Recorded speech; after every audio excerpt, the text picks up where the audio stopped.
Monkey D. Luffy is finally going to learn the true power behind his God Fruit. With everything we know so far, there are so many mysteries yet to be answered. But now, after over 1,000 chapters, Oda is revealing everything about Devil Fruits. Yes! The certain professor, Doctor Vegapunk, is here. Wait, what? Doctor Vegapunk is a woman? And she's hot? This chapter begins immediately after the last, with the crew reacting to Bonnie coming out of the eddy. You know, this thing! It turns out she was running away from some sort of monster, which is still below in the ocean. The Straw Hats pay little to no attention to her, as they have no idea who she is. It doesn't help that she's just a child. This is when a huge ass cyborg shark appears from beneath them. Bro, how did they not notice this thing until now? This metal megalodon looks like it's the size of an entire island. Jinbei on the wheels barely manages to avoid becoming dinner, but the sudden twists and turns caused Luffy, Chopper and Bonnie all to fall into the ocean. Yeah, them being Devil Fruit users pretty much means they are screwed. So Jinbei, being the perfect person, dives in to save them, whilst Frankie activates Sunny's booster engine to speed away. But this shark ain't no ordinary shark. It has gosh damn homing missiles, which shoots right towards the ship, causing an explosion. This impact literally knocks everyone else off the ship, meaning once again all the Straw Hats have been split up.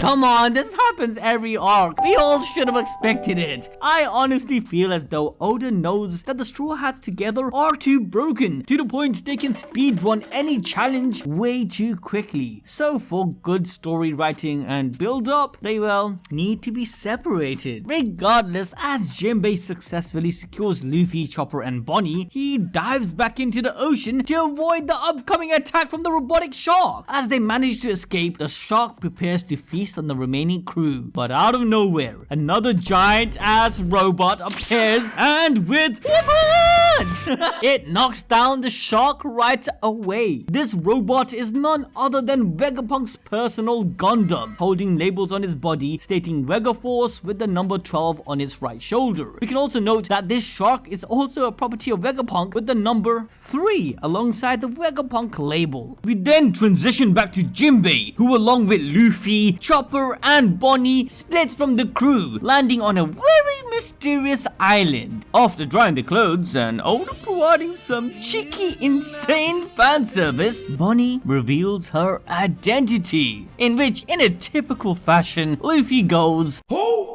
He then proceeds to call her Bogey. Bonnie, being the next best girl, looks past this and focuses on the important thing. After thanking Luffy, she questions him about his wanted poster, where his hair had turned white. Yes, Luffy for the first time addresses his Gear 5, explaining that this is how he looks when he is truly free. Now, what could that mean? Well, as fans of One Piece, we already know that Luffy's real Devil Fruit is the Hito Hito no Mi model Nika, which is linked to Joy Boy and the mystery of the Void Century. But this is something Luffy himself is unaware of. He doesn't know that he's embodying Sun God Nika, the warrior of liberation, like Luffy still thinks he has eaten the Gomu Gomu no Mi. So what does he actually mean by being free? Well, there are two angles to this. One, which is pretty obvious, is in reference to his powers, and the second is Luffy's ability to free not only himself but others. Both of these are dependent on each other, as with his Nika powers, he is free to use his surroundings to whatever means possible,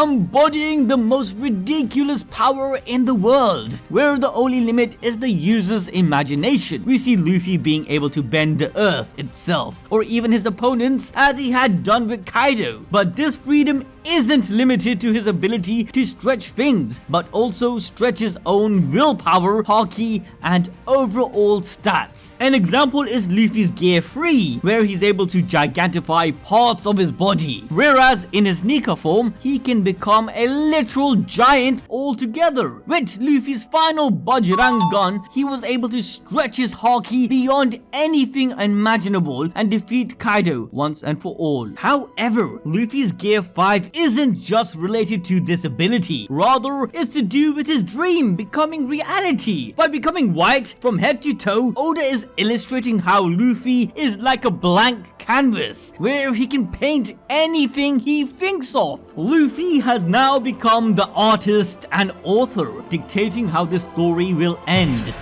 Even from the very beginning of his journey, he has been mentally and physically sharing his freedom by liberating those around him, from Kobe to the people of Wano, and now Bonnie. Yes, yes, she is just going to be another means for Luffy to share his freedom by liberating her, Kuma, and the Soul Bay Kingdom. But before he does that, the first thing Luffy needs to do is eat. Yep, as Bonnie explains how she is on a lone mission, Luffy decides to find some food. Sadly, Bonnie reveals there isn't any restaurant nearby because they are on a government island. And not just any island, but one which is known to be 500 years in the future. What? Bro, what are you talking about, man? Yes, ladies and gentlemen, we have finally arrived in the very location which we heard about for so long, for so many gosh damn years. Egghead Island, the home to none other than Doctor Vegapunk's lab.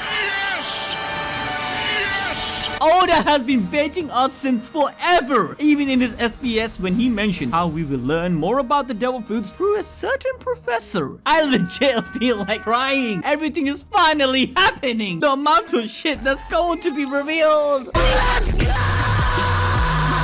Okay, so this is actually much bigger than what we all are thinking of, because apart from understanding how the devil fruits works, from human genetics to cybernetics to even automatas, Dr. Vegapunk, who I really believe Oda was inspired by Dr. Eggman from Sonic, I mean come on, there are similarities, but they are both crazy. No, seriously, for the sake of scientific advancement, I believe Vegapunk will do anything and everything. In reality, Dr. Vegapunk has no true allegiance to any organization but himself, and one thing he was always interested in was the god fruit, Hito Hito no Mi model Nika. We know this from Oda's illustration of the Nika fruit being drawn in one of Vegapunk's blueprints. This was seen in chapter 549, where Frankie accidentally stumbled upon Vegapunk's first ever lab. The blueprints alluded that if the Gomu Gomu no Mi were merged with a missile, then it would become a gorilla with, a rocket on his back. This didn't really make sense until recently when it was revealed zone devil fruits have a will of their own, which is dependent on their model. Vegapunk figured out how to imbue these zone fruits into inanimate objects, giving them the animalistic trait of that zone. We saw this with Lasso and even Funkfried. The original spirit within the devil fruit managed to become the primary will around the inanimate object. However, so far we have only seen basic Zoan materialize. But what if it was an ancient or even mythical Zoan? Well, it seems that Dr. Vegapunk understands what could have been brought out. The intelligence the Hito Hito no Mi gives to the users is extraordinary. If it was merged into an inanimate object, I'm sure we would have been able to see the actual sun god Nika, or at least some aspect of him. But what's more interesting is that Dr. Vegapunk might actually know the secrets of the Nika fruit due to his fascination with the ancient kingdom. The idea of Dr. Vegapunk trying to bring the world 500 years into the future might be a misunderstanding. Rather, I believe he is trying to uncover the lost history in his own way. And all of this perfectly links back to Luffy and his use of Gear 5.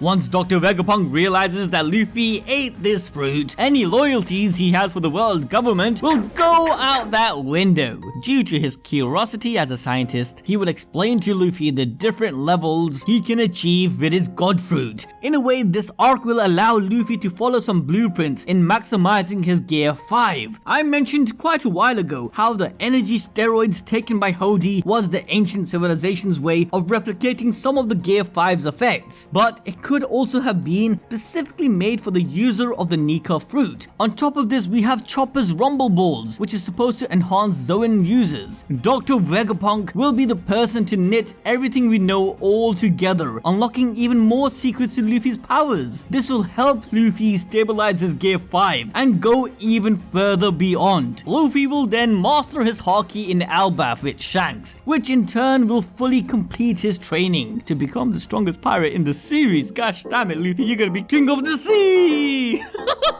What am I on, man? Coming back to the chapter, Bonnie explains that she has some sort of business with Doctor Vegapunk. Now the Chads that have clicked the notification bell would know from our previous video about the relation between Bonnie and Kuma. Bonnie blames somebody for something after the Marineford War. After witnessing Kuma suffering at the hands of the Celestial Dragons, Bonnie would want to know exactly why he turned out the way he did and how to get him back to his original self, hence why she's seeking Dr. Vegapunk. The scene then cuts to the rest of the Straw Hats where they were shocked by this giant ass robot. But the thing that I am shocked by is the baddie who walks out of it. Legs wide open, bro. This new waifu shuns the Straw Hat, clearing up their misunderstanding that she didn't intend on saving the pirates. Rather, she's hired by the government and is none other than Doctor Vegapunk. That don't make no sense. Yeah, Oda is literally throwing the biggest bait right at us. We have seen glimpses of Dr. Vegapunk where he's known to be an elderly man. We have also seen him talk to Caesar in a flashback. So who the hell is this person? I'm confused right now, G. Well, if you use your balls deep Haki, it's pretty obvious what's happening here. This girl is just another bioengineered cyborg or humanoid tech that belongs to Vegapunk. This is also eluded from the Punk Hazard number on her chest, indicating that she is the second version. The Japanese written as this woman speaks is also stated to be in a dialect of an old man. This man created the pacifistas, he built the Seraphim, and is said to be 500 years ahead of the world. So neuro-linking himself to one of the inventions wouldn't be much of a stretch. Vegapunk also tends to use the DNA from certain races, like we see with the Seraphim, who are a Lunarian warlord mix. This could even be the reason why the girl has arms like this, as Vegapunk could have used the DNA of the long-armed tribe, or it could just be a robotic arm specialized in accurate assembly of his machines, who knows. Vegapunk is also probably controlling her through those headphones, which would make it easier to conduct his anime bullshit science. And what anime bullshit science he may be conducting, you ask? Well, he wants to figure out how to control a being's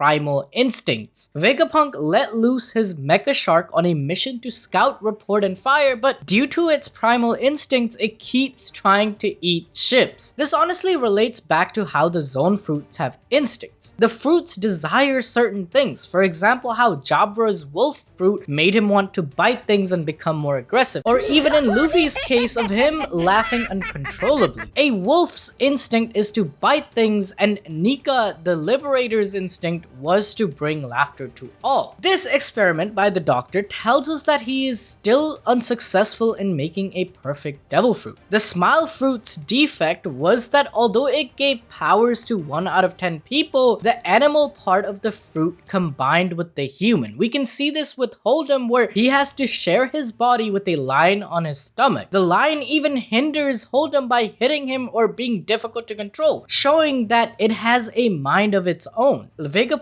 likely started his experiments with the jailers of Impel Down, where he brought out the full animal nature of the fruit onto someone, thus turning them into mindless beasts. This allowed him to put this same primal desire into a sword or a RPG. The smile fruits combine the primal instinct with freedom of human emotions and thought, but now he's probably trying to figure out how to fully nullify these desires in artificial fruits, making them more controllable, like changing forms from your base zone to hybrid and so on. Coming to Vegapunk's personality though, I don't think he's a good guy or an evil guy. He didn't use the children rescued from Punk Hazard or the Seraphims, and instead they're being de-gigantified. But he also worked alongside messed up guys like Caesar Clown and Judge, plus he had no issue capturing King and Kaido to extract their DNA. He's just a dude who goes wherever he can conduct research and experiments, uncovering the truths of the world.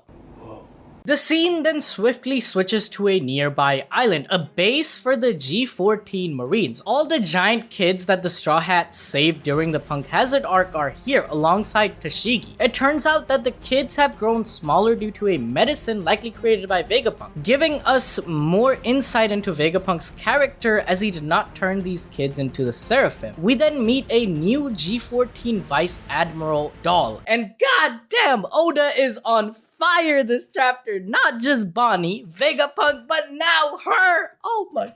Doll wants to talk to Helmeppo about him being part of Sword. Now, this should have been obvious, as even Tashigi points out that his buddy Kobe is an important member of Sword, so this is no surprise. Being separated from his best friend Kobe, Helmeppo and Captain Hibari are crying their eyes out. Apparently, the two of them are trying to pursue Prince Cross into allowing them to initiate Kobe's rescue mission. Prince declines to initiate a rescue mission right now, as poking in Blackbeard's territory would be like a moth jumping into the flame. Helmeppo argues that they could use the Seraphims, but Prince just tells him to shut the fuck up, bitch. With the Warlord system abolished, creation of Cross Guild, X-Drake seems to be AFK, Kobe is gone, so the right play for them is to gather more information and wait for the right opportunity. And this opportunity has just sailed into their doorstep. G14 and the Straw Hats will band together to try and save Kobe, lending into a direct war against the Blackbeard pirates. This will eventually lead to a fight between Luffy and Blackbeard, where the two will have their final face off, as Kobe will support Luffy in battle. A clear callback to Goldie Roger and Garp versus Rocks. This has been foreshadowed for a long time, and we believe that this might be the perfect time to do it. Luffy isn't the only one who powers up through the help of Vegapunk. Sanji's genetic powers have just activated during his fight against Queen, but he still doesn't know anything about it. Judge created his children through the knowledge he gained from working under Vegapunk, so Sanji learning how to control his full power from Vegapunk is a no-brainer. Usopp will get a few upgrades to his exploding stars and slingshot with future tech. Nami's climb attack can also be redesigned by Vegapunk to better utilize Zeus. And Zoro, with the help of Tashigi, who is a walking sword encyclopedia, could give insights on how to use Enma more efficiently. With all these power-ups, the Straw Hats could dethrone Blackbeard and the 10 Titanic captains. We are in the final saga of One Piece now. Blackbeard's sins are long overdue, and defeating him would give Luffy the perfect momentum to reach Laugh Tale and accomplish the dream he talked about in the last chapter, leading us straight into a confrontation with